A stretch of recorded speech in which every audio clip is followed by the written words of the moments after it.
এই তোরা কল্পনা কি করছ রে? হুজুর বোতলে জল ভরতাছি। ও তার মানে তোরা হিন্দু না?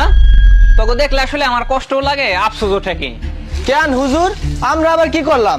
আর হুজুর আপনার হাতে লাঠি কেন, মারবেন ঠারবেন নাকি? আরে না, মারমু কেন? আসলে লাঠিটা নিয়ে আসলাম, কলপারে ময়লা হয়ে গেছে তো কলপারটা পরিষ্কার করার জন্য। যাই হোক, তোমাদের বাড়ি কোথায় জানো? আমাদের বাড়ি এই সামনে হিন্দু পট্টিতে। তোমরা হিন্দুরা মিয়া আসলে একটা দুর্ভাগা। তোমরা মিয়া দুনিয়া তো আগুনে পড়বা, আর জাহান্নামে যাই তো আজীবন আগুনে পড়তেই থাকবা। এটা কেমন কথা বললেন হুজুর? আমরা দুনিয়াতেও পড়মু, পরকালে যাইও পড়মু। আমরা কি কোনো ভালো কাজ করি না? তোমরা ভালো কাজ করো ঠিক আছে, কিন্তু এই ভালো কাজের কোনো মূল্য নাই যখন তুমি ইসলাম ধর্ম গ্রহণ না করবা। ঠিক আছে, তোমরা হিন্দু হও, বৌদ্ধ হও, খ্রিস্টান হও, একমাত্র ইসলাম ধর্মই আল্লাহর মনোনীত ধর্ম। এই ধর্মে যারা আসবে তারাই বেহেশত এবং জান্নাতে যেতে পারবে। হুজুর আমরা আমাদের ধর্মে বিশ্বাসী। আমরা স্বর্গে যাব না নরকে যাব এটা সম্পূর্ণ আমাদের ব্যাপার।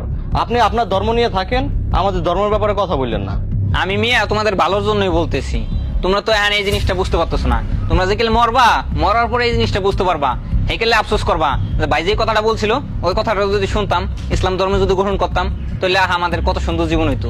ভাই আমাদের ভালো মন্দ নিয়ে আপনার চিন্তা করতে হবে না, আপনি আপনার কাজে যান তো। তগো তো বেটা ভালো কথা কানে যায় না। এখনো আমি বলতেছি তোরা দুনিয়াতেও পড়বি, আখেরাতেও পড়বি, আজীবন পড়বি।